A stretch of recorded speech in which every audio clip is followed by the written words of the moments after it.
the breaking up of Kyuss was perfectly timed.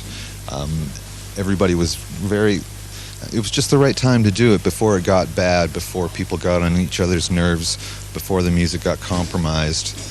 Kyuss broke itself up and now is more of a legend. You know, it's nicer that way.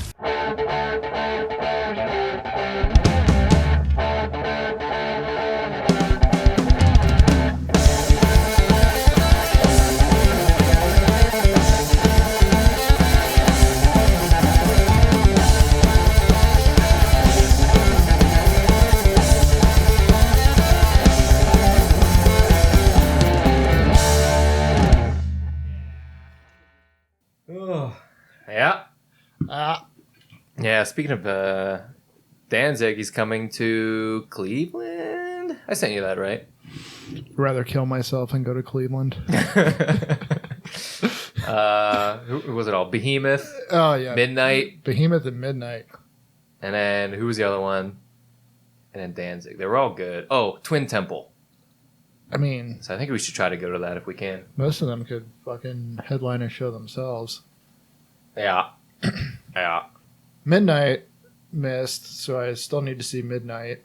Almost bought a Midnight record in Richmond, actually. Yeah? I had one. It was like $20, but I had to make some hard decisions. And I'm better for it. Probably not, because I put it on my credit card. But I got Amazon points now. Oh, yeah, you're doing that too? Oh, always have, always will. Capital One, brother. Yeah, and you get that free... every now and then you get $20 and get a free record. Exactly. Or I got, I think, $15 off of my copy of Diablo 4. Well, that's right. I order bulk lube from there. It's the only place to get it in bulk anymore. I mean, at least at a reasonable price. They stopped selling it at Costco or Sam's Club, whatever.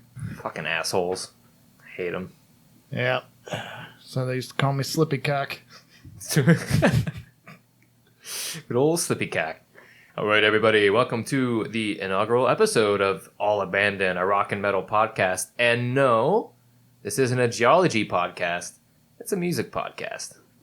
Not that rock and metal. Though I do have a minor in geology. It's true. Got a real doctor in the house. Rock doctor. I can deliver babies outside. As long as the mother is the earth and the baby is a piece of porcelain. Or perhaps an arrowhead. No, I've delivered babies. Like in a truck? No, like out for DoorDash? Out of a human. Oh, yeah? Tell me more. Can't lie to me, bitch. All right. So we're here. It's a little thing we're doing. I am Jesse Van Rachnid, and I am joined by my best pal, B-Man. One B-Man. Do you wanna go by the full name, or do you just want to be B-Man? B-Man. Just B-Man. Be the man, B-Man. Be the man, B-Man, or you want to be B-Man Cold, or just B-Man? Be the man. Or you can be cool. That's not an answer. So I figure we'll get warmed up, as we have been, by just talking about like some concerts, recent purchases. I know you just got back from a work trip, and you were excited to tell me about the record store you went to and how it was apparently better than Ides here in Pittsburgh, where we are recording. Yeah, vinyl. Tell me about that. Vinyl Conflict in Richmond. It was cool as hell. They had amazing selection of black metal, metal, heavy metal, punk, stoner metal. It's everything you want. I want, and you probably want in a store. Like, I've seen, there was stuff there that I thought I'd never see in the wild. Agalloch, The Mantle, amazing album. Ooh, one of the best. Little too steep for this guy though. This shit isn't paying for it yet. You said it was what, $75? $75, and unfortunately, I got to say it's probably worth it. Probably. But I did come away with Ride with Death by Speedwolf, 2011 album. Oh, yeah. One off. They have a couple singles, and figured I'd never find another one of those again, so had to buy that. Excellent mix of like hardcore punk and just Motorhead, just driving drums, driving guitar. Driving drunk. I gotta say too, Whenever you said vinyl conflict, for some reason, in my brain, I thought vinyl solution. Why isn't there a vinyl? Ooh. Why isn't there a record shop called Vinyl Solution? I think you know. I know. I think you know. All right, Pantera. Would be funny though. Pan tampon. I am metal. Yeah, that's cool. Anything else you got there? Well, I picked up a copy of the Damned Machine Gun Etiquette. One of probably my favorite punk album of all time. Mm-hmm. You gifted me that a couple years ago. Yeah. Let's see. I got Kyuss, Blues for the Red Sun. Oh, yeah. Yeah. Wink, wink. I got The Shrine, Bless Off. I don't even know how to describe them. It's just rocking. Sounds like it's from a different era. It doesn't seem like it was released in 2019. Speaking of Kyuss, that was my most recent record purchase as well, was In the Circus Leaves Town. And on that is today's topic. We're here to cover Kyuss, but we're going to keep talking about what we've been listening to. Well, shit, let's just talk about some of the concerts we've been to and something that's coming up. Now, unfortunately, or fortunately, this week, you were telling me, you reminded me because I didn't know, big T Swift concert coming up here in the Berg. Yeah. Now, we're all here for that. I got my tickets. I'm going to go slithering around the North Shore. I'm going to try to slurp some money off some Swifties, get a few beers, maybe have a couple smokes. Slurping a Swiftie. Yeah, so we got floor tickets, about $2,500 a piece. We're not going. We're not going. I don't have that much money in my bank account. Not for that. Most expensive concert I know of anyone going to. I think my mom has spent like at least $200 on Elton John, which, you know, it's Elton John, but I wouldn't spend that much for anybody, I don't think. I went to an Elton John one in Philadelphia. I didn't pay for it. That's why I went. Fantastic. Did you do the one about his bitch mom? My mom? The bitch is back. Everybody. Oh, someone played that for my mom at my brother's wedding. Really? Yeah. No shit. She is a bitch. If you're listening, B-Man's mom, it's not true. You're lovely. Made a delicious Easter dinner. That we got really drunk at and then went to see Morbid Angel. Yeah. On that holiest of nights. Oh, yeah. Very, very appropriate day to see Morbid Angel for us. Of course, that was at Jurgles on Easter of this year. Yeah, this podcast, at least the topic week to week, we're trying to be more evergreen about it, though we are going to talk about shows, and that'll be, of course, dated or concerts that we've been to or are coming up. But the topic at hand, listeners, is evergreen. So if you don't like this shit, you can just skip right to the topic. We'll have timestamps. But yeah, so we saw Morbid Angel at Jurgles in Warrendale. Before that, we saw Life of Agony there. Terrific. Fantastic. Just don't go to House of 1,000 Beers in Warrendale before the show. Yeah, don't do that. If you want, it was awful. If you want food and beer, do not go there. Well, I got free beer there because I just took it out of the cooler because the bartender wouldn't serve me. Yeah, 10 minutes later when she came over to us, took all of our drink orders, and then just ignored you. Just like you and wedding invitations, you also get ignored for those too. I was looking good. I don't know. And then what beer did you steal there from House of 1,000 Corpses? Wasn't that the $1 million question? One of my personal favorites. Voodoo Lacto Cooler. The Lacto Cooler. Berliner Weiss. Kind of hits you like a little sour, but it's got some of that lactate in it. A little tart, but milky and good. Yeah. Oh, yeah. Oh, yeah. That's one of our favorites. Nice and green. It's like the kind of shit that the fucking Ninja Turtles swam around in and became sentient. Well, they couldn't have done it without that rat. Don't forget. That's why I have you. Speaking of Jurgles, I was going to go to Pat Travers on Sunday, snorting whiskey and drinking cocaine. But then my dad couldn't go. I was going to go with him, and then... So I didn't go. The same night, Death Angel played somewhere. Can't remember where. Oh, that Death Angel. Oh, yeah, that's right. I missed that. Cousin Jamie went to that. I thought about going to that since I wasn't going to Travers, but I think I just played Diablo 4 instead. But besides that, coming up in Johnstown, June 27th, is Devin Townsend in Dream Theater. That's my birthday. What? I'm going to be there on your birthday. I'm going to be in South Hill, Virginia, hating my life on my birthday. Oh, that's awesome. Birthing all those rocks or helping the birth. The joke about the birthing and the Shut delivering. the fuck up. Delivering porcelain. That's it. You're going to be there delivering porcelain from the womb of the earth. I'm going to be digging holes and sweating. Cool. I'm going to get really drunk that night and be really hungover for the next day at work. I can't wait. Maybe eat some pork belly nachos. Ooh, yeah. The Nacho Man, Ravage. They call me Nacho Man Brendan Ravage. Yeah, so we've been talking about doing this for a long time. I'm in a new house now, and we lived together for over a year and never did this, but we're doing it now, so that's all that matters. So we have a lot to catch up on. We were too busy listening to the music and getting drunk. That's right. That's right. So, yeah, besides Life of Agony, Morbid Angel, we went to a little place in Youngstown, Ohio a couple times. West Side Bowl. Yeah, that's right. Most recently, we saw Bongzilla there. Bongzilla was there. That was fantastic. Oh, yeah, they kick ass. You know me, I love my sludge. Yeah, you do. Slow creeping sludge. Turning me onto it a little bit. Before that, I saw Daikeiju there. If any of you listeners out there have never heard of Daikeiju, I suggest checking them out. They're a little surfy punk outfit coming from Mississippi, I believe. No vocals, all instrumental. Excellent surf punk. Wear kabuki masks the whole time. No one communicates with like language and shit. They just do hand signals to everybody and to each other in the crowd. Then they always top it off by setting their instruments on fire and ripping. Like farting? Like on the flames of the instruments? I thought about it, Eh. but I was there with a girl, so I didn't want to introduce that. Oh, you couldn't rip? Yet. No, not yet. You're not on the ripping term yet? It hasn't happened yet. Yet. Yeah, you said they were dancing around on the bars and shit, too. Oh yeah, That sounds yeah, awesome. Yeah. It was really cool. They went up, brought their instruments over to the bar. The drummer had people in the crowd just holding his drum kit up while he stood on the bar playing.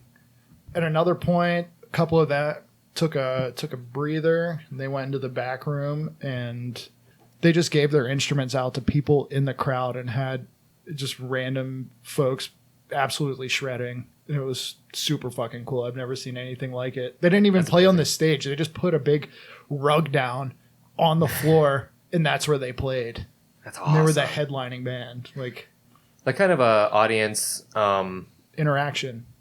interaction reminds me of Green Jello when I saw them a couple times, because Bill Manspeaker always brings all the paper mache masks and gives them out to everybody, and Oh, that's cool. everyone in the crowd gets to wear the masks, and I think someone stole one after I saw them in Indiana at fucking Wolfendales. I think they played. Green Wolfies. Jello played there in Indiana, the home of the famous Country Night. Yeah. Oh yeah, home of the Indiana Country Night. That's right. Oh my You want god! Indiana, PA, home of IUP, of course. Our alma mater. I think I went there once and I drank an entire bottle of champagne by myself. Did you get in the dancing cages? If I would have seen them, I would have been in there. No, I believe it.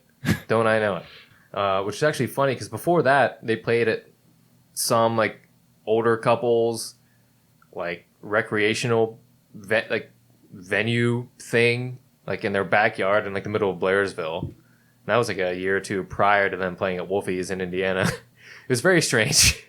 I couldn't even tell you. World-renowned musicians, and they go to Blairsville in Indiana. World renowned. I don't know. Take it easy, but In my world, yeah, to us. I live in a very different world. Right.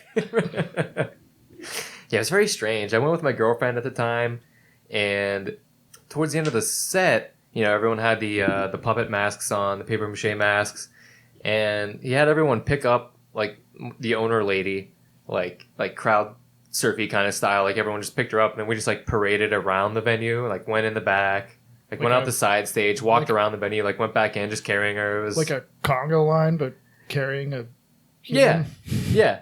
And he was just like, I think they were probably doing Three Little Pigs, and so he was like kind of still singing that while everyone was marching around. The interaction is amazing. It's awesome. You get a chance to see Green Jello, see him. Speaking of green jello, one of my recent record purchases was from, I can't remember what the place is called, but there's this dude inside of West Side Bowl that has like this little tiny record store in there. It's Cycle Break, something like that. Something like that. Yeah, that sounds about right. I got the Maximum Carnage vinyl. Of course, awesome game for... I played it on Genesis when I was a kid, also SNES. Has a new version of Carnage Rules, which was originally on their 333 album. Amazing song, great shit. So that was a great purchase. I was glad to get that. Carnage, also one of my favorites. One of my favorite villains. It is Cycle Breakers. Inside West Side Bowl. Okay.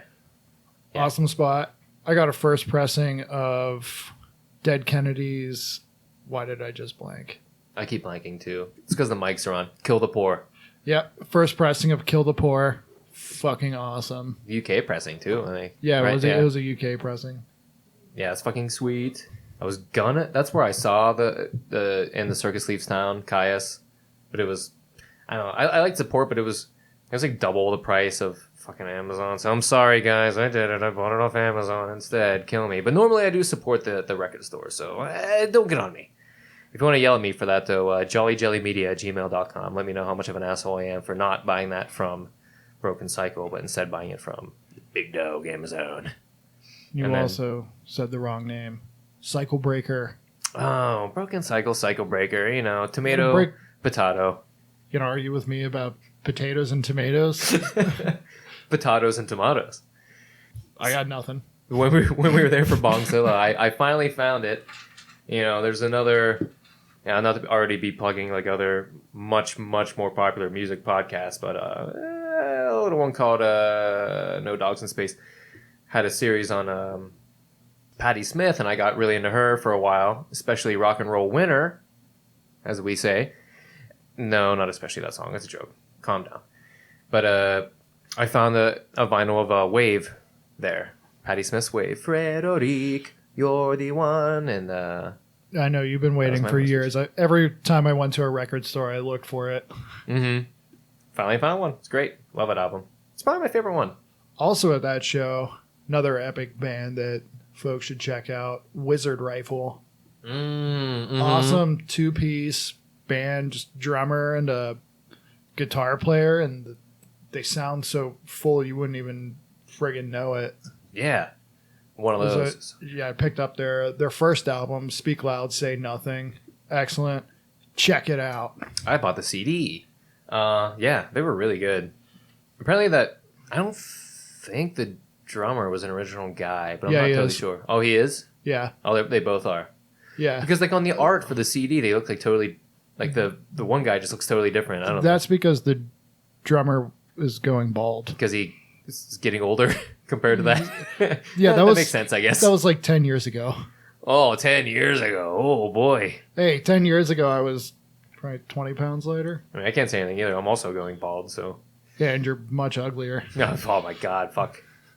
Yes. You're right. Those bags under your eyes, I could go fucking shopping at Trader Joe's with those things. What, you work at Aldi? But yeah, anyway, whenever I got that Maximum Carnage and Devil and Avowal albums, because they also played there with Acid Witch. Fucking awesome. Nebula was great, of course. Traphenes. But my favorite there was Atomic Bitchwax for me. Huge Atomic Bitchwax fan. My dad always was. Like I mentioned earlier, or maybe I didn't. Oh, I did mention I was going to go to Pat Travers with my dad. But let's just get into a little bit of what else we've been listening to, and then we can get into the topic at hand, don't you say? So my dad, growing up, he was into less of the growly stuff, which I got more from my brother, but he was in a lot of like stoner and desert and doom and that kind of stuff. And he's getting older now. He found Christ and stuff, so he gave me a bunch of the CDs. Doesn't listen to anymore. Among them was Nubat. Nubat? It's Neubat, and it's stoner from Spain, and the album is Stereosaurus from 2006. I can't find much about him. There's like nothing on the internet about it. I think that was like the only proper album they did. They might have had like a self-titled EP or something before that. That's about it. I can't find anything about him, but it's fucking awesome. If you can find it, Stereosaurus, Nubat, check it out. Also, in the stuff that he gave me, I listened to some Planet Gemini, which is some really good doom from Massachusetts. Their debut, which is like this whole like live recording thing. Apparently, like I guess some of the music was planned, but like the vocals and like the lyrics were all kind of just like improv while they were doing it. And it's just a solid like live recording, and there's a couple little mistakes, but it's a fucking awesome package. And that's called Cauldron of Fuzz. And that is the Planet Gemini again. That was released on Halloween 2002, and also the album Super God Devilman from 2003. Been listening to that, and then more gifts from people over the holiday. Cousin Jamie gave me a bunch of CDs that he was sent for free just from whatever site he orders off of so much. They just sent him a bunch of free shit. So Pornhub. that's it. Acid King. And there was a Bussy BUSSE. Woods, and that's from 1999. I didn't realize that was that old when I was Really? listening to it until I was just looking at it earlier. I don't know. I assumed it was maybe 10 or 15 years old, but I would have been 8. I would have been 8. How about that? Isn't that fun when that came out? But yeah, it's good. So yeah, besides the shit that we talked about, anything else you've been listening to? Who, me? Yeah, little old you. Yeah, I mean, I listen to music pretty much all day, every day. Yeah, but like new things you've been getting into. New things. Like newer, or just something you're really into right now. Oh no, I've cycled back into psychedelic witchcraft. They're pretty awesome. Psychedelic soundy guitars, but they also have like some super Sabbathy riffs, which are cool. Sweet. so it is what it is. Just psyche occult rock. Would you say? Yeah, it's got the bluesy edge to it, Sabbathy kind of riffs. Lead singer, she's got some killer vocals. Oh yeah, I love a female singer.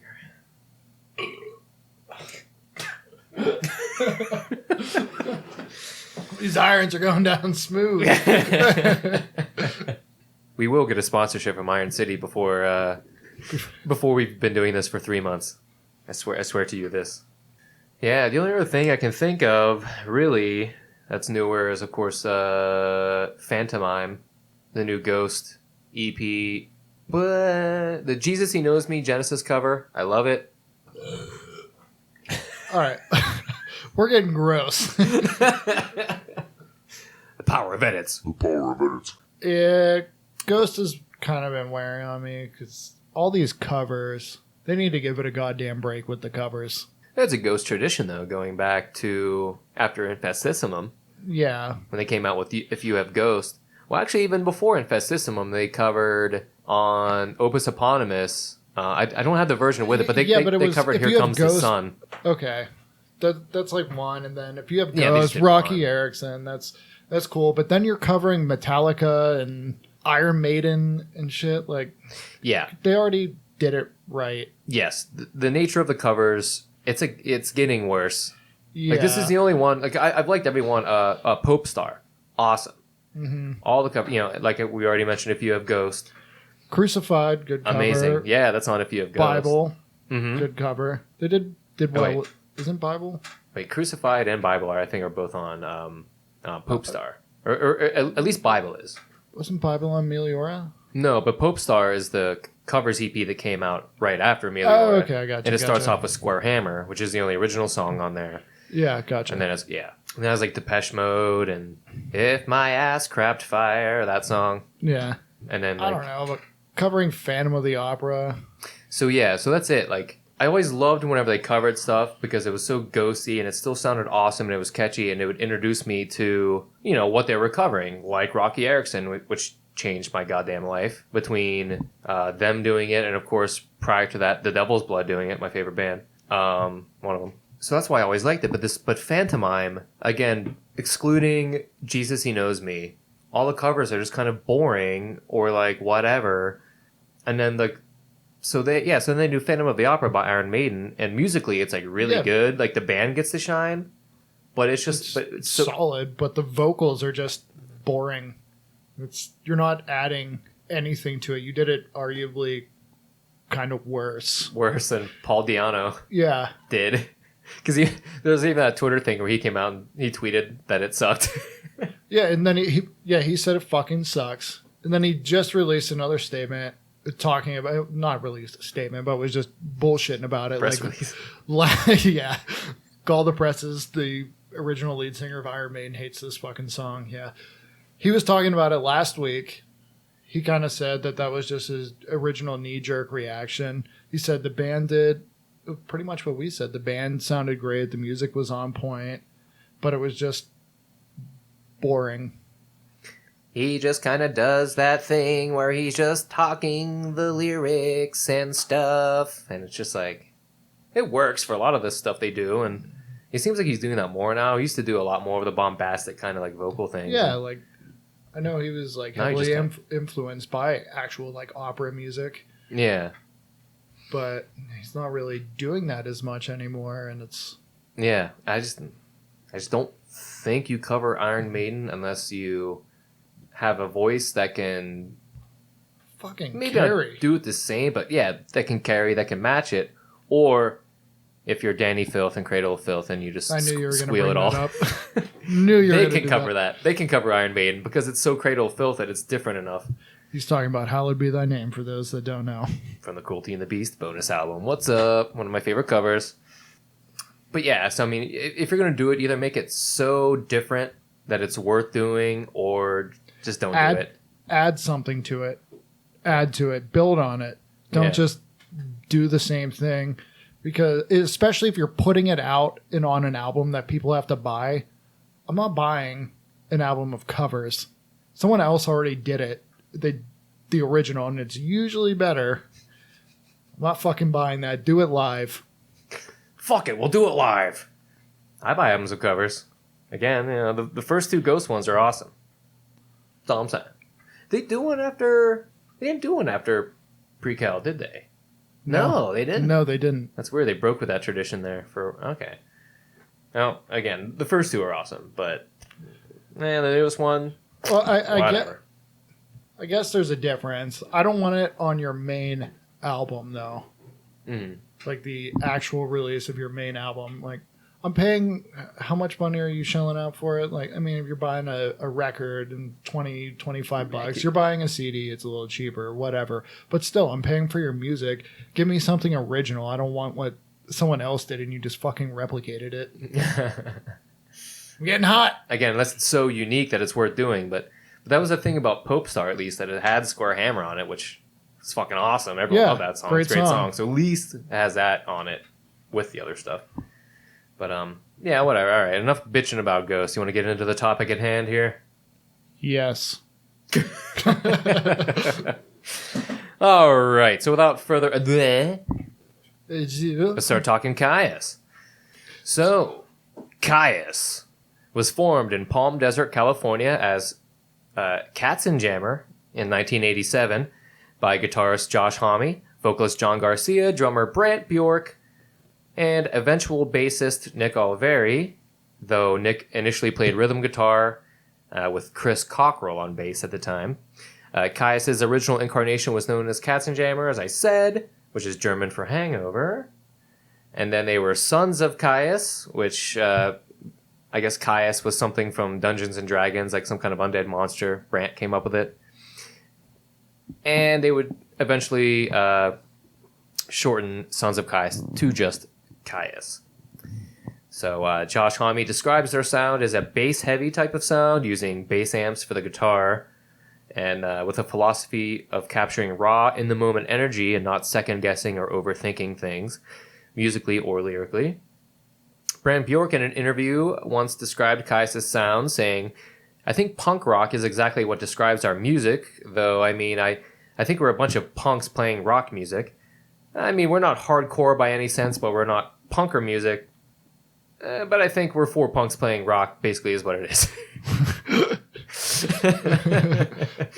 Sounds like a bunker talking. We're a bunch of punks playing rock, you know, the way rock should be played. And, so yeah, Kyuss gained some early exposure with their storied generator parties that they'd host in the desert, where they'd play for whoever showed up, drink some beers, gas power generators to power the instruments and the amps and everything, and that kind of really just kicked off the whole like desert/stoner sound for good. And It's almost a shame you could never do that nowadays with the way gas prices are. oh, you said it. Wee-oo, wee-oo. Economy commentary from the B-Man. Scathing. Zinger! Gas prices. So that's why George Bush invaded the Middle East. He wanted to keep having generator parties. George Bush, Bring back Kyuss. W. Bush, huge Kyuss fan. Except he liked Queens of the Stone Age more, so his credibility is, questionable at best. If only for that reason. Now, if you want desert gas powered, cool stoner metal parties, you got to go to Saudi Arabia. Unfortunately, if you get caught having them there, they will kill you. I can't speak on that. But at least chop your fingers off so you can't, hold an instrument anymore. Cut your tongue out so you can't sing anymore. Can't even masturbate or lick puss. Uh-huh. I don't even think you're even allowed to have fun at all over there. I think it's illegal to be a person there, really. And that's a cut. Cut, classic cut. Treading into territories we should not be in. So yeah, these generator parties are a thing of legend. I can't imagine how awesome it would fucking be to have been at one of those. Which I assume to be there, you would just have to be someone who lived near them or went to school with them or something. I doubt that it was really a fan thing at the time, but I don't know. Any thoughts on generator parties? So, They sound cool. so Are you really asking me if I went into the desert and someone was playing like fucking metally punk and had beer and probably like a slew of other drugs, if I would have fun? Fuck yeah. Kind of shit my parents would have me institutionalized for. you just wanted a Pepsi. You just want a Pepsi, that's all. Speaking of deserts and Kyuss, it has long been a dream of ours to rent some kind of convertible muscle car and rip through the desert, just blasting Kyuss and Fu Manchu and Truck fighters. truck fighters.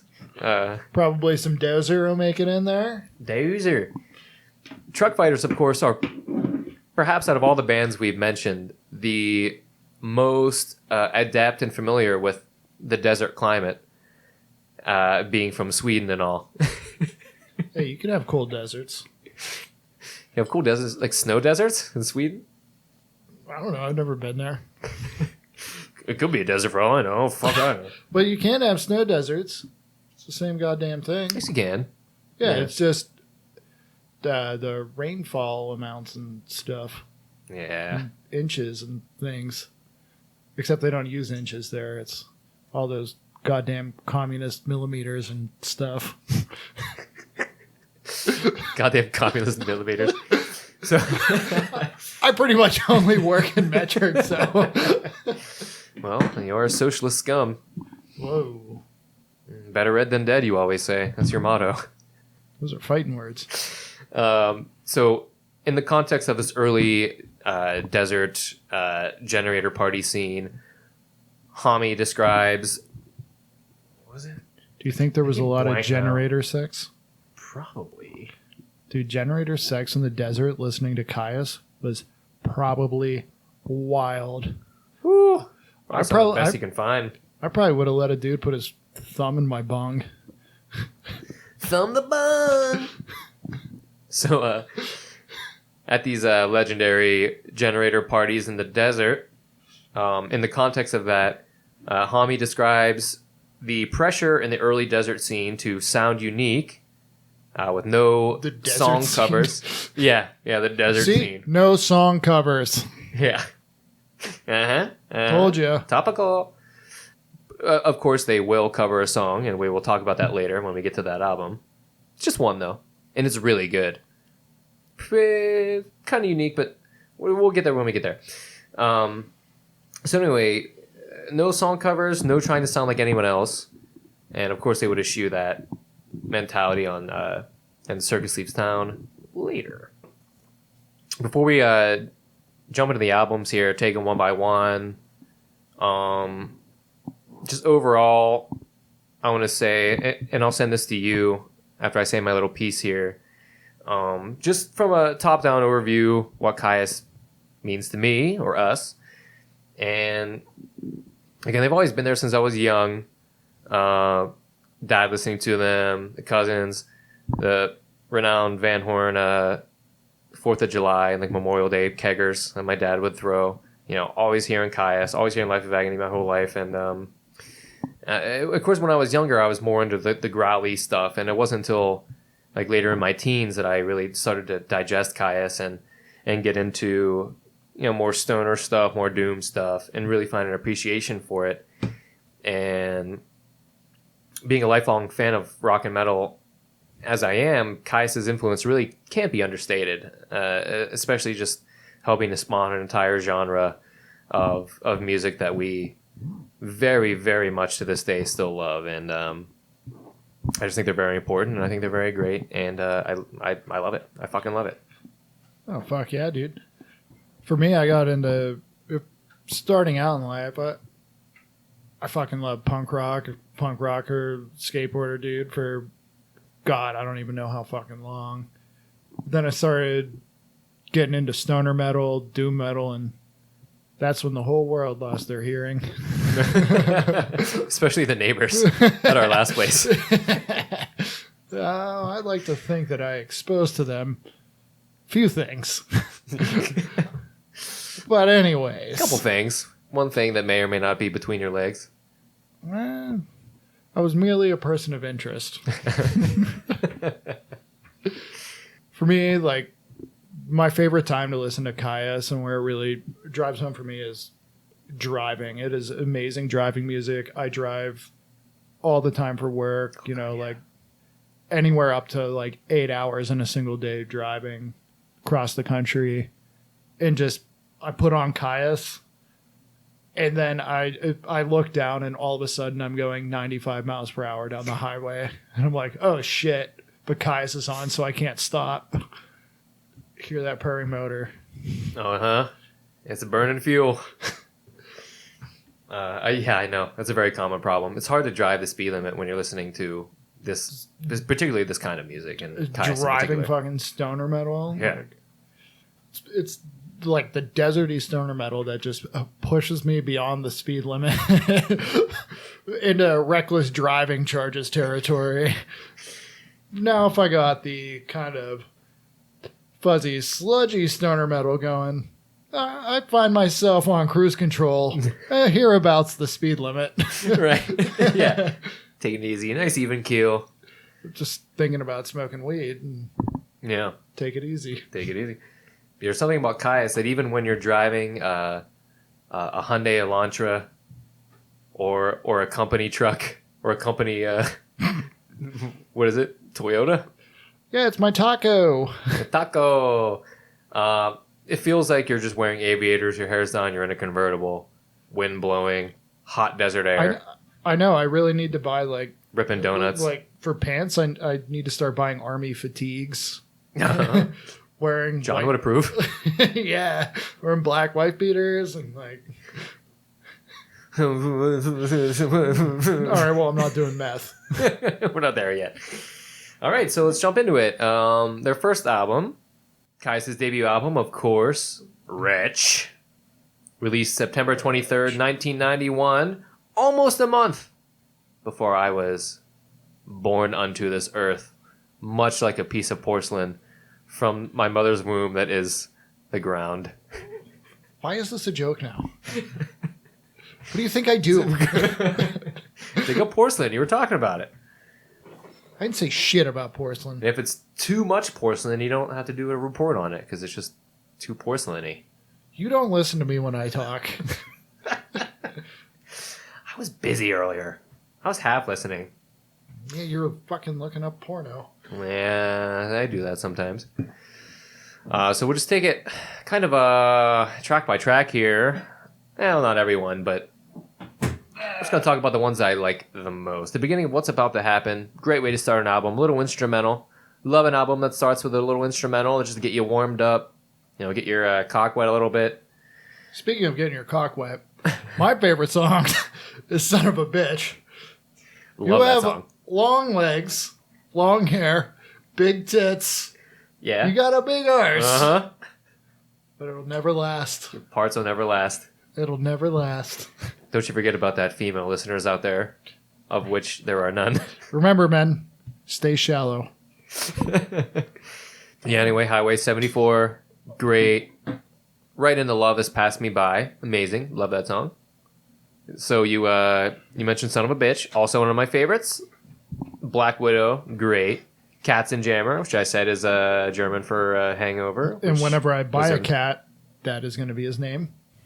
That's a great idea. Don't you steal that. I see the wheels turning. It is. No, I was going to ask you, is that after Slippy and Dippy? Yeah, that's going to be my third cat. Third cat is Katzenjammer. Yes. Slippy and Dippy, they're going to be the loves of my life. What was it like? The Pittsburgh Kitties. It's great. Deadly Kiss is from the Sons of Kyuss EP that was released prior to Wretch. The Law's good. Isolation, Desolation. I also love that one. Basically, I'm just going to go track by track and say I love the song, is what I'm doing here. I think you just like the album. I do. I like It's almost like the entire there's a thing. reason this whole thing exists. Uh-huh. Wait, why are we here doing this right now? Which song do you hate? The first one, because there's no words. No, I'm just kidding. You started out the whole thing by saying it's a great way to start an album. See what I'm dealing with, people? Big Bikes, I got a little story about. Also one of my favorites. Now, if I had to pick two on here, probably be Love Has Passed Me By and Big Bikes. Love Big Bikes. That one's credited to Brant Bjork. God, you're really doing Brant dirty here. What? The Big Bikes? Yeah, then the other one he does is Love Has Passed Me By. He's on that one too. But yeah, Hami's pretty much on all of these. Chris Cockrell has credit for Katzenjammer, as of course he was the bass player when they were still known as Katzenjammer. So yeah, so that's it. And then the final track is Stage 3, also good. But yeah, just a much more raw, much more, I guess underproduced, but I guess that's what raw means. A version of Kyuss, and that's why Wretch I think is stands out to me because it's similar but different than the other three that would succeed it, and I like that a lot. You just described how most bands evolve. Yeah, maybe I did, but I feel like it's still a mainline Kyuss album, the debut, but it still gives that little window into the Katzenjammer / Sons of Kyuss era. And Yeah, it breaks through with, we're fucking here, we're Kyuss, and we're going to fucking rock your tits off. no covers. Yeah. Made me jump out of my socks. So anything else to say about Wretch? You want to move on to the next one? Moving on. Oh! Did you match? What? Did you match? Match what? It sounded like a pinball machine. Oh. Whenever you match, you were matching a lot at Halicon. Oh, yeah. You even matched on Bonsai Run like 3 times. Bonsai Run is one of the best pinball machines I've ever played. Bonsai Run is awesome. I clicked with that machine. For a minute, I felt like I was floating. For a minute, I was Green Machine and Bluebeard. Oh yeah! Speaking of Green Machine, that's one of the guys you fight on the back screen on Bonsai Run. His name is Green Machine. Yeah, I remember joking about that. Yeah. Oh my god, it's all coming together. Our little non sequitur stories are all somehow coming back and working their way into the Kyuss narrative. Wow. I feel like Kyuss really catapulted more, not mainstream, but more into popularity. Started getting some more recognition with their sophomore album, Blues for the Red Sun, which is, as you said at the top of the show, one you just recently picked up. Well, I guess it is, Jesse. I had a choice in the matter, too. I could have either bought Wretch, You passed on Blues Wretch. for the Red Sun, or Circus Leaves Town. Mm. I went with Blues for the Red Sun. Uh-huh. Yes. It was a Good gut choice. decision. I don't regret it. I felt that God was there with me when I made that decision. And Satan. he loves me and he loves that record. Yeah, I personally would have gone Wretch for the reasons I said earlier when we were talking about that album, but only because, as mentioned, I already have In the Circus Leaves Town and Welcome to Sky Valley, which you bought for me as well. I did. That- I did. Look at me. I should have been more fucking selfish and kept it for myself. Yep. Now it's too late. I'm a giver. Giver. Yeah. You're a giver, not a taker. Not when it comes to orgasms, though. I don't give those. I don't give. So yeah, I would say that probably, without actually doing much of any research on at least this aspect or this part of the show, I would say Green Machine was probably their first big hit, right? Oh, Green Machine fucking rules. I feel like that was like their first like big kind of more popular hit. I'm not sure if they were getting onto MTV yet or if that was more Sky Valley, but this is Either where way, Kyuss really started to take Green off. Machine Anyway. fucking rips. Yeah. Greed for green, baby. Yeah, so it starts out with Thumb. I want to beers with my thumb. That's fun. Green Machine, as we said. Blues for the Red Sun is, out of the four of them, the most padded out with instrumentals, for sure. With looking at the track listing now, I'm counting 5. Well, 5 of the 14 it's songs are instrumentals. yeah, Freedom Run. Freedom Run, Freedom Run, Freedom Run, Freedom Fucking Run. awesome. Another good one to drive to Yep. It's a good one. to go unnecessarily fast on the highway. Mm-hmm. Endanger the lives of those around you. All because I'm listening to Kyuss. So yeah, any songs here stand out to you? We mentioned Freedom Run Thong Song, of course, is great. Allen's Ranch is one of my favorites. It's all you get, you know. Mondo Generator, great. Mondo Generator. Yeah. Also a band. Yes. They're okay. All right. They're all right. It's Nick Oliveri's band that he started in 1997, 2 years after the Kyuss breakup. Okay. So Nick would go on to play in Queens of the Stone Age with Josh Homme, but yeah, Mondo Generator, that's right, was his group. And I definitely listened to one of them years ago, but I don't remember much about it. Yeah, he wrote the song, and then he's just like, well, no need to get a little too out of my box here. I'm just going to recycle this thing and keep the party going. I mean, come on. Speaking of pioneering desert and stoner rock, Mondo Generator, just that combination of words also in itself very much defines things that stoner rock songs are titled. Bands, tracks, all that shit, tough guy. Yeah, I don't know anything else to say about this one. Allen's Ranch. I'm done. Okay. So if I had to pick a little side thought on just the nature of favorites and stuff, I'm one of those guys where if you ask me, you know, it's like favorite thing, it's going to change on a day-to-day basis. I don't necessarily believe in favorites. But for the sake of argument, if I had to pick a favorite album of Kyuss, I would say Welcome to Sky Valley. It's got Gardenia, Same. Supa Scupa, Demon Cleaner, Demon Cleaner. Asteroid, 100. Oh yeah, 100 Degrees, Space Cadet, all of them. Conan Troutman, pretty much all of them. Whitewater, And then awesome. it ends with a little silliness of Yeah, do. yeah. Probably my favorite Kyuss track, Lick Do. I know that you can and will lick my do. 57 seconds of doo-wop. Kyuss doo-wop. Garcia does doo-wop. The doo-wop I didn't know I needed. If only they could have got Dio on there because Dio-wop? he started in like a doo-wop band or some shit in like the fucking 60s or something. Yeah, before he did, what, Elf? Yeah, Alf. Alf. My Elf cover band. Yes, I was just gonna say, should be an Elf cover band called Elf. And all the vocals sound like this. So yeah, speaking of ways to start an album, Gardenia, holy fucking shit! If that's not the driving through the desert stoner Oh my anthem, god.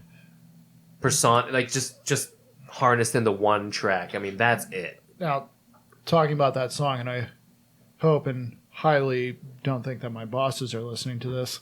One day I had a rental Jeep at work, and and I'm coming back, and I was in the middle of West Virginia, middle of nowhere. It was snowing all day, and then I stopped at the bar on my way back, and I had a couple drinks in me, and then I just see like it was just welcoming me in was just this open lot with just snow and ice on it.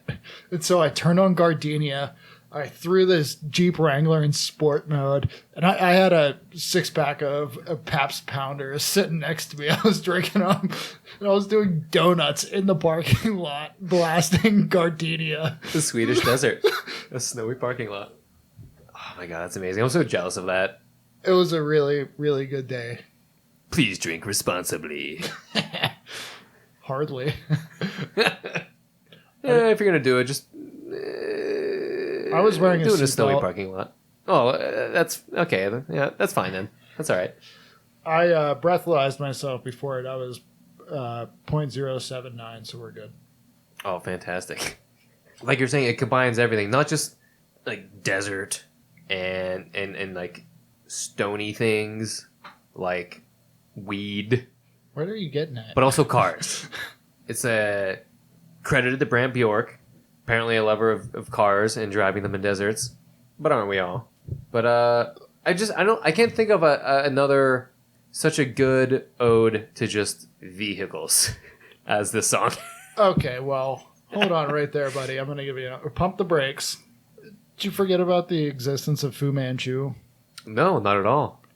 I think some of their shit's on the same level about just driving cars, like King of the Road. Style built for speed. You're right. Yeah, so many times. Also, just listening to Fu Manchu driving down the highway, flipping people off, listening to King of the Road because they're fucking going They move too goddamn slow. Motherfuckers like you and Hyundai Elantras, let me tell you. I know, right? Fuck us. So that's Gardenia. Album opener, get a little instrumental, as they like to do. And, of course, during concerts, it's these instrumental tracks during which John Garcia is able to go backstage and do... drugs. Copious amounts of drugs and top off his glass of mostly straight whiskey. At least in my experience. So that leads us to our next song. Track 3, Supa Scoopa and Mighty Scoop. So one of our favorite things to watch is the live version of Supa Scoopa from Bizarre Festival, 1995, Germany. Before that, I can't remember exactly what instrumental track they're playing before this, but, John walks off stage, Mr. Garcia, and he comes back, and I'll splice it in post here. Don't tell them, just do it. I'm going to do it, but I'm going to play it for us anyway so that we can laugh to it. All right. So basically, he comes out, and whatever he did backstage had to be some kind of combination of uppers and downers. No, that's got to be straight methamphetamines. You think? Did you see the way he's grinding his jaw the whole way through? He's lucky he's got teeth. He looked like a goddamn cow trying to eat grass. I know, but the slurred speech, is that something that's... Because the whole slurring and not being able to say a single word is what I attribute more to like some kind of downer. Well, he was drinking. I suppose. But he didn't seem drunk, though. It didn't seem like a drunky slurring. It was just like a really, really fucked up on a cocktail kind of slurring. So I'm going to play it for us, listeners. You can hear our reactions. And then I'll splice it in. That you can see.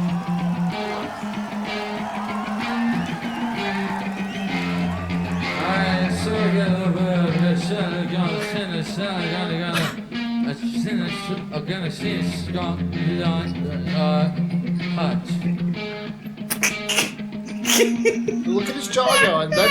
I know. Don't try to take. How does he sing like that?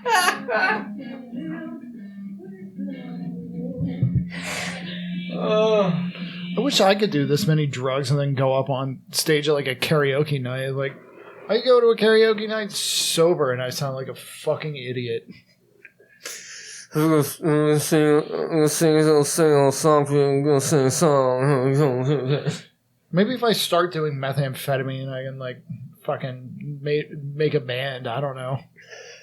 Do you have some kind of inkling on what combination of drugs this man was on? Write in jollyjellymedia@gmail.com. So that's very, very fun. We enjoy that very much. Because then he just starts singing and just rips it, tears it up. Beautiful Wouldn't be able to voice. tell. Just He can't talk like a normal person, but he can just sing like a fucking god. fucking desert god he is. The Sand Witch. Sandwich. Uh-huh. I think that does exist now. It's probably like a stoner or doom band, but 15 years ago at least, Cousin Seth was talking about how if he had a band, it would be called Sand Witch.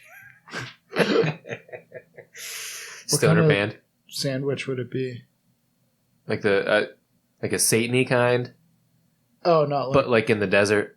not like a BLT. I don't know. I don't think he's a BLT person. What kind of sandwiches does he like? I don't know. Like a banh mi? Beef on I think he usually gets pastrami at Permanis. beef on whack. Oh, So it might be a guy. pastrami. Pastrami's a good choice. But we also get capicola. That's my go-to. But Oh, Capicola is the best you that's all you can need. do. That's all you need. At Permanis, I wish they sliced it thinner though. Yeah. Capicola should be sliced thin, folks. Welcome to the B-Man corner. B-Man's hard truths. So one more little personal tie to Sky Valley for me, which can't remember how old I was, but Guitar Hero Metallica was coming out. I was walking through Walmart at the time, and I was walking past the electronics section, because whether I want anything or not, if I'm there, I'm going to go to the electronics, look at the video games and shit. And all of a sudden, I hear the... I'm like, what the fuck? That's Kyuss. Because I had played Guitar Heroes 1 through 3 up to this point, but Guitar Hero Metallica, who gives a fuck? I didn't give a shit. And then he got kicked out for the boner. So I'm walking past, and I obviously hear Kyuss. I'm like, okay.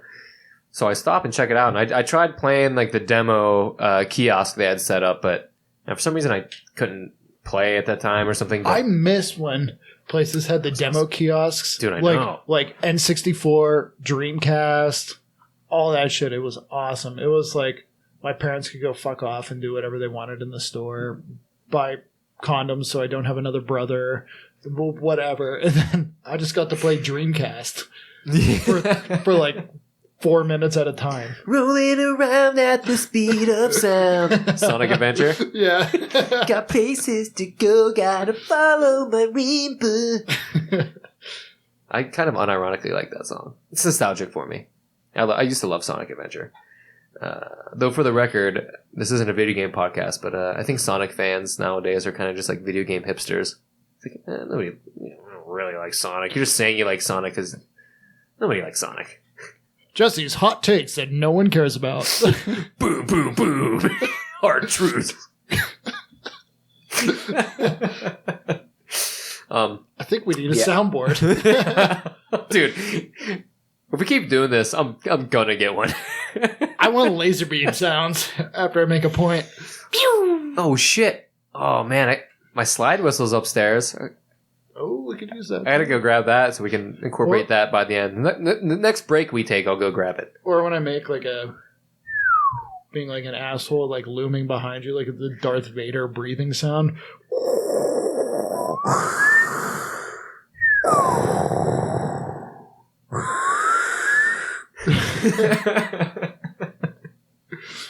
I wonder if anyone's ever done a cut of Star Wars where they just put slide whistle over Darth Vader breathing. I feel like that could work. But yeah, so All right, back to it, folks. Demon Cleaner made its way onto Guitar Hero Metallica, and that's very cool. Never owned that one, but I'm sure that was a Josh Homme and team decision, and who knows how much everyone else got paid, but I'm sure Josh Homme made his fucking money. Fucking fuck. Fucking fuck. And that brings us to the final... proper Kyuss album, And the circus leaves town, July 11, 1995. And, Year of our Lord. Year of our Lord. And I have a couple just off the top memories tied to this. My dad had an and Circus Leaves Town mouse pad, like all throughout, like growing up. And Cecilia leaves town. I'm sorry. That popped into my head. I couldn't. And Cecilia dances by the firelight outside of town. And Cecilia leaves town.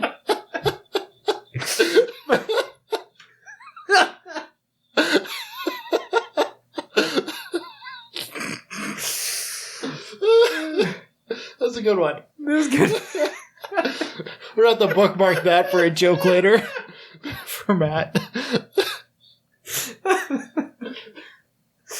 We can't even keep it in because none of the listeners know what the fuck we're talking about. No. That's just for us. That's for me. Isolate that, export it, and send it to me via email. Jeez, daddy. Whoosh. Sheesh. All right. Okay, back to it. And 1, 2. And a 1, and a 2, and so in addition to the dad's mouse pad, rodeo, when I was a kid, like really, really young, I had this Fisher Price microphone, like recorder toy. You could put a tape in it, you record shit, had like 2 microphones on it. Very, very fun. But the quality was so bad on it that it just... Sounded like a Danzig song? Yeah. Or my Uncle Dave would always he would do the beginning of rodeo through it, and that's just a memory I have. So there's a little anecdote to justify my love of Kyuss and how early it really started, even though I didn't even listen to it one time. I don't believe that But you love them. That's a memory I've always had. Actually, it was Jamie, but Dave said it was him that did that. So there You made that up. Correct the record. Prove it. Prove it I made it up. Prove that you didn't. Prove it. I have a screenshot, okay? Don't work computers yet. My brother might have had an Acer. Would you have a Virgin mobile phone? I weren't any phones yet. My mom had a big brick cell phone shortly after that at some point, but Would she drive a limousine? I wish. Jesse! What the fuck is it? Okay, so back to it.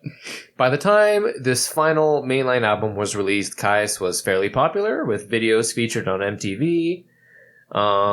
Speaking about any fame or hype, Josh Homme said in an interview, "Hype can only get you so far. It doesn't make people like you or not like you, so we really can't deal with that sort of thing. Because it doesn't do anything for us. It just makes people think you're good, and then if it's not true, everyone's disappointed. It's better if we just forget about that, or it's better if we just forget about what everyone's saying and play. Shut up and play." So that kind of speaks to the nature of the band and then kind of their philosophy going behind things. And I kind of feel like generally that's a philosophy that's missing nowadays in a lot of music. Shut the fuck up and play. Mm-hmm.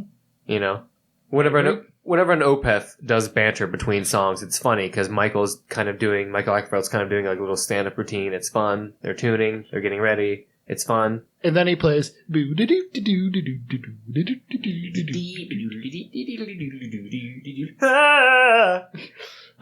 so serious. People. Yeah. Moving on. From a lot of groups that I'll see, like newer up and coming people, like everyone has to like, oh, this next song's about like falling in love and shit. It's like, I kind of agree with Josh Homme's quote here and just shut up and play. Yeah, don't fucking let the music speak for you. You don't need to. Not everything needs to be preached about. Yeah.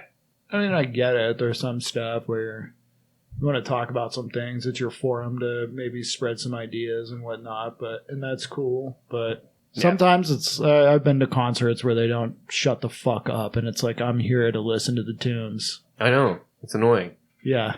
Yeah, some punk bands can get a little preachy. That's punk, though. Yeah. That's just the nature of it. Uh-huh. Because they're singing about politics, and so they're going to talk about it, too. Right. You're But just you're not gonna- singing about it. You're already talking about You're it. not going to escape it. I don't need the 2-minute preachy intro to the song about what you're already preaching about. But no, so that's philosophy I like. Oh, so we'll do like we did with the other albums. Just go through some tracks really quick. Talk about what stands out to us. Real quick, since I already mentioned Catamaran that they would eventually cover Yawning Man's Catamaran. I'll just say it. Awesome song. It's the last track I think on. No, it isn't. There's a track after that that's fun and it fucks around for a while, but last proper track maybe. That isn't just like a half hour long like fuck fest. So anyway, Hurricane, awesome. Amazing. Oh, I forgot to mention too, really quick, with Sky Valley, that would be Nick Oliveri's exit. Enter Scott Reeder on bass. Scott Reeder, again, present for bass on this one. Cousin Ed, as I call him, the way his long fucking blonde hair looks. Hair just flows. So yeah, Hurricane, awesome. 1 Inch Man also has a music video. Pretty great. About a man with a 1-inch cock and how nobody likes him because his cock's so small. It's pretty fun. The Old Boozeroonie. We're going to be heading there later. Don't ask why. I'm already Whiskey on Bar. my way. Yeah, we're on our way. Gloria Lewis, great. Phototropic, great. El Rodeo, I talked about a little bit already. Fantastic. Johnny, I'm going to ride for free. All the Johnnies out there, don't try to ride for free. All of them. Jumbo Blimp, Tiny Ziz. So, any tracks on this album particularly stick out to you that you want to shout out? You can shout out? I mean, I think they introduced the album with just one of the most amazing song on the album. Their Side A, Hurricane. That fucking drum intro. It's just so fucking good. It's really good. It just gets you ready for it. Just primes you for the whole album. It's like that little button on the weed whacker fucking lawnmower that you gotta, like press 3 to 5 times to get her fucking going. You put that thing on. Whoosh! You fucking press me 3 to 5 times and we're fucking rocking. 3 to 5? That sounds a little generous. All right, 2 pump chump. 2 prime. Crime? 2 prime pantomime. But yeah, so that would be their final album. An excellent one, but, they kind of just end. So I kind of want to start wrapping up the topic proper here. I thought you were going to say you were going to start rapping. A boo, a chicky, boo, a chicky. Okay, please stop. Please stop. Yo. This isn't your territory. Word up. Yo. My winner? I'm trying to sell you my record. All my winners out there. Crazy, silly, Gumpy Gold. So I want to start wrapping up with this thought because I think it speaks to us and our listening preferences and the spirit I hope to capture with the show moving forward. Again, thanks for listening. If for some reason you're here, God help you. Satan help you. So Hami said once in an interview that when I was growing up with, quote, when I was growing up with music, you couldn't listen to that stuff because there was no speed metal and there was no acceptance from the punk rock crowd to listening to metal. Like, Black Sabbath is a good band, but in my day, it's like, if you were into punk and you listen to Sabbath, someone's going to beat your ass, Just didn't work that way. And wasn't how it worked. Then Metallica came along and pushed everything together, whoever started that shit. So while Thrash? I don't know, I think where you could just listen to different genres of metal. So this is something that I want to say I don't entirely agree with, but then when I think back to growing up, it makes a lot of sense. Like growing up in school, I was like a metal elitist kid, and it's like, oh, I'm listening to Cradle of Filth and shit. So whenever you listen to, Sum 41 or Job for a Cowboy or something, I'd poo-poo it. I was a dirty little punk. Yeah. Everyone thought I was a little fucking idiot, just riding my skateboard, listening to punk, smoking weed, and being an idiot. Yeah. Drinking beer in high school. But in your experience growing up, did you ever remember, like, punk and metal, like, not meshing or some kind of societal pressure that they couldn't mesh? No, I mean, we feel like that shit probably happened so goddamn long before us that it had already meshed. I think, really, it doesn't even make sense to me because Sabbath happened in the, late late 60s, early 70s, and then you get punk rock, which takes some of the riffing and just makes it fucking faster and noisier. Yeah. It just literally doesn't make sense to me. I don't know. I wasn't around then, so I don't fucking know. Right. And of course, he's speaking from Palm Desert, Palm Springs area perspective, presumably, in saying that. But West Coast, LA, probably fucking punk scene. right. It's a little more intense, but And again, I'm kind of I'm going back and forth here because on one hand, that doesn't really make sense, but then I kind of remember how I don't know if militant is the right word, like some metal fandom used to be back in the day, and oh yeah, that was probably it's hard to imagine there. people getting their asses kicked for listening to nowadays different genres, but you go to a punk show, you see guys with their battle vests on, and they got metal bands stitched to it. You go to a metal show, you see guys with their vests on with punk bands stitched to it. It's all one. We like all the same shit, pretty much. mm-hmm. It's all grown out of each other. It's all evolved together. So maybe it was at a point where they were each independently developing, so there were two different camps. That's all I can think of. Right. And so they were kind of fighting for what's better, who's more pure, and this and that. But then it finally the marriage of both the genres, and everyone's like, oh yeah, all this shit fucking kicks ass. Let's all have fun. Because now we're up against the fucking Swifties and all this stupid shit. Yeah, well said. I would like to think too that some of that kind of merging and that melting away of certain gatekeeping and camping was Tony Hawk's Pro Skater. Well, that's the because later in the 90s, you got your NWA, and that's when they started, going with Anthrax and stuff. But they got punk on there. They got Iron punk, Maiden. They got metal. They got rap.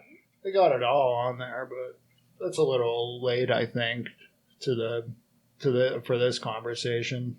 Well, I just mean as far as it brought a lot of music. Breaking down. It brought a lot the of walls music to between a lot of people. Fandom, which is cool. Right. I just think that again, helped to break down some of the walls of fandom, and that it's okay to myriad things and not just I think one of the have biggest, to be entrenched into one genre. One of the bands that come to mind for me is The Clash. They're one of the early ones that recognized how tied together punk and what the reggae and ska people were singing about. Yeah. And how related and the music's different, but you're still striding towards the same thing: quality, equity, and just a better society. And that's what it was all about. So, it's again the marriage of genres. Yeah, but yes, but I still feel for a time there were maybe more your Pantera leaning metalheads that would still just shit on anything that wasn't pissed off and angry metal, Yeah. And I'm sure those people still exist, but I just feel it's much more rare. Before I deleted the almighty Facebook, I belonged to some metal groups where, oh yeah, the gatekeeping is still real. There are still people like that have to shit on everybody else to make themselves feel better about what they listen to. Mm-hmm. And it's still very, very alive and exists. Sure. It's not going anywhere. I just feel now more it's just in the recesses of the internet. Maybe we're just lucky enough with our friend groups and stuff that so many people listen to so many different things, but I just don't see it anymore, this kind of gatekeeping, thankfully. Go to a casual person, but I keep going back to it because she's here this weekend, a Taylor Swift fan, and ask them how they feel about pop music versus death metal. Yeah.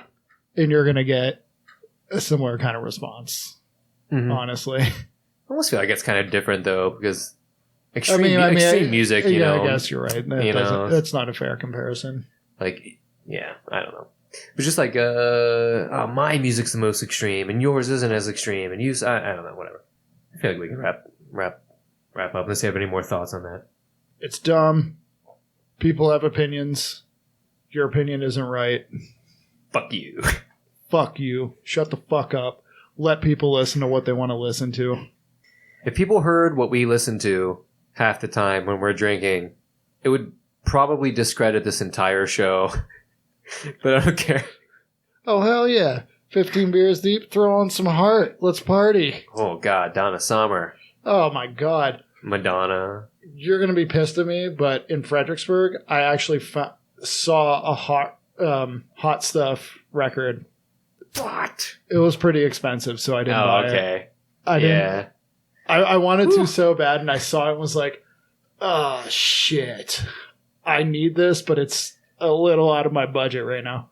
I just paid double rent because of moving into a place, so my bank account was a little depleted. So, over 40? Over 50? How much was this record? I don't even remember. I just saw the price and just put it back in. Yeah. Hot stuff. Bad Girls, Hot Stuff. Oh, God. Grew up with my mom playing that. I always loved it back then. Still love it now. Donna Summers, you rule. You rule. You fucking rule. Yeah, speaking of that. See, it's still like subversive music, though. Oh, yeah, definitely. But, if you don't have walls up and you just are open to understanding things, yeah, it is. Yeah, and you like kick-ass bass lines. Oh, God, we love them.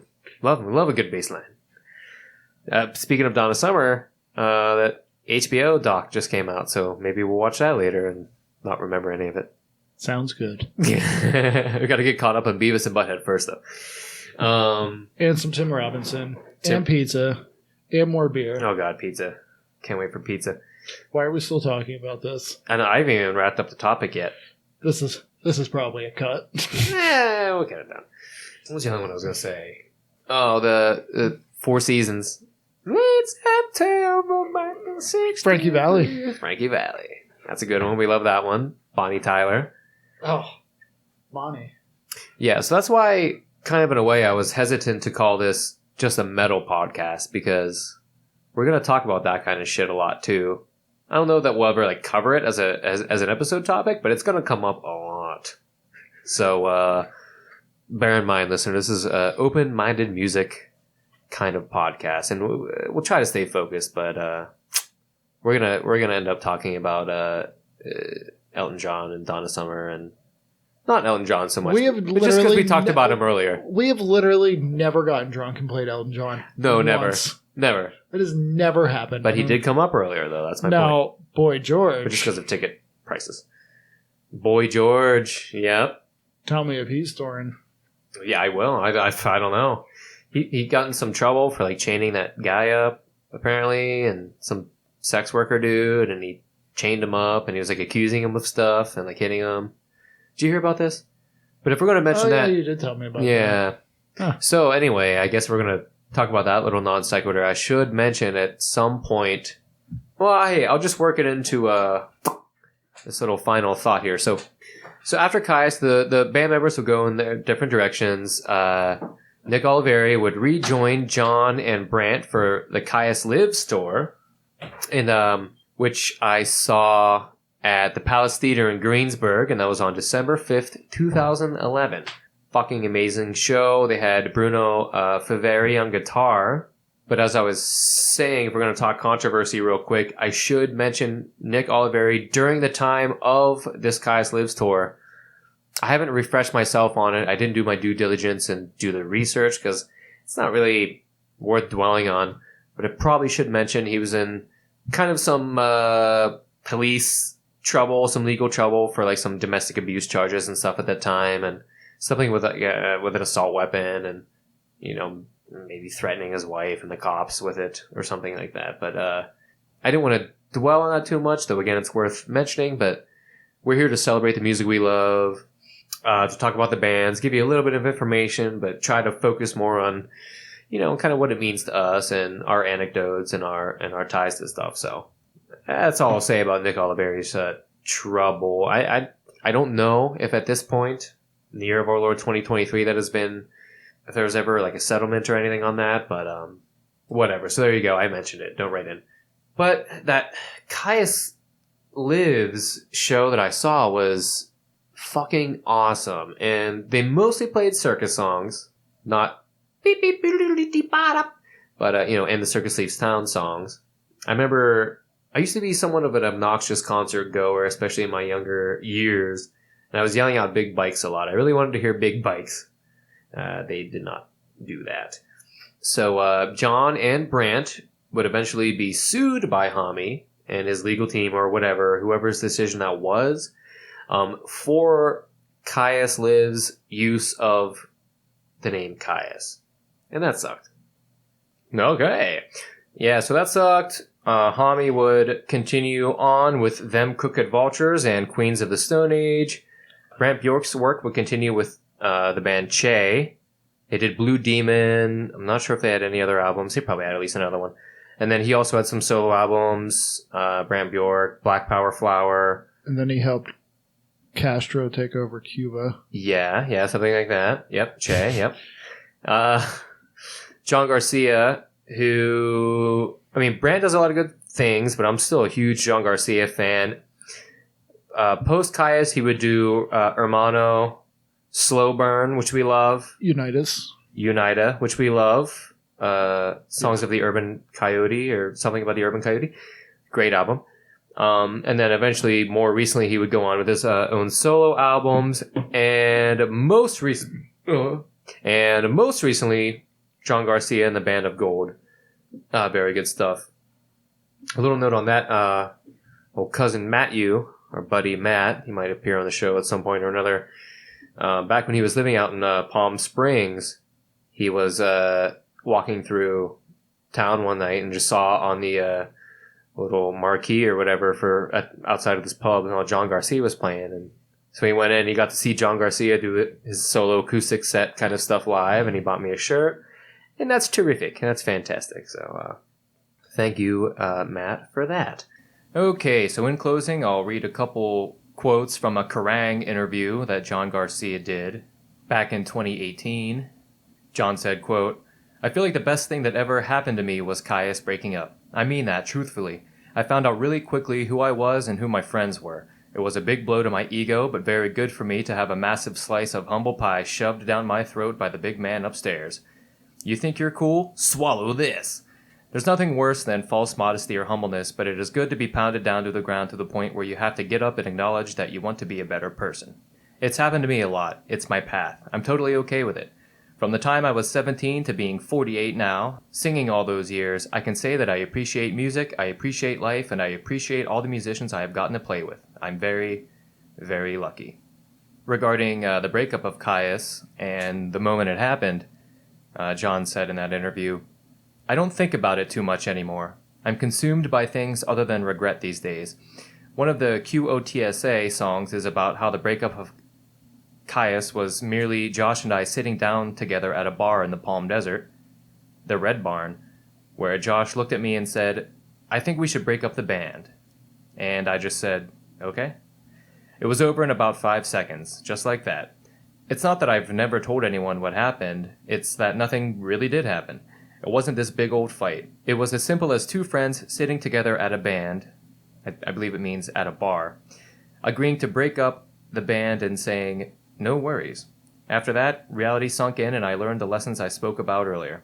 But there are no big regrets. I'm very lucky to have played with Josh. He's an amazing songwriter and guitarist." So, there you go. Fuck yeah, Kyuss. So yeah, I think that's it. That's all we have. Hope it wasn't too disappointing. I'm going to... Said that before. Oh, plenty of times. That's it. That's all I have. Hope it wasn't too disappointing. So I'm going to set up a Spotify playlist for every episode to highlight our favorite songs from the topic, from the group of, topic or whatever. And also just whatever songs come up or that we discussed, favorite ones that we picked out. And I haven't done this yet, so I can't say like how to find it, but it's probably going to be under something like All Abandoned or All Abandoned Pod or something like that on Spotify. On socials, I am Jeffy Juice on Instagram and at Rachnid on Twitter. I don't really post very much. Now that I'm doing this again, maybe I will start. But yeah, I think that about does it. We got some beers to drink, pizza to eat, shows to watch. What do you say? Any final thoughts? I got nothing. All right. Well, thanks everyone for listening. again, if you want to write in, questions, comments, concerns, you want to shit on our opinions or some stupid joke we made, jollyjellymedia@gmail.com. So, thank you, and we'll be back. Probably, maybe try to do this like every 2 weeks or so, but we'll see. We work full-time jobs. It's hard to plan. Yeah. So we'll see. But thank you again. Goodbye. And, Hell Satan and stuff. Yeah. All Abandoned, a rock and metal podcast, a product of Jolly Jelly Media, is proudly recorded in Pittsburgh, Pennsylvania. All Abandoned is written, edited, and produced by Jesse Van Rachnid. The opening theme music was written by Matthew Van Horn and was recorded by Matthew Van Horn, Anthony Capozzi, and Nicholas Petruniak. You can write into the show by email at jollyjellymedia@gmail.com. Thanks for listening.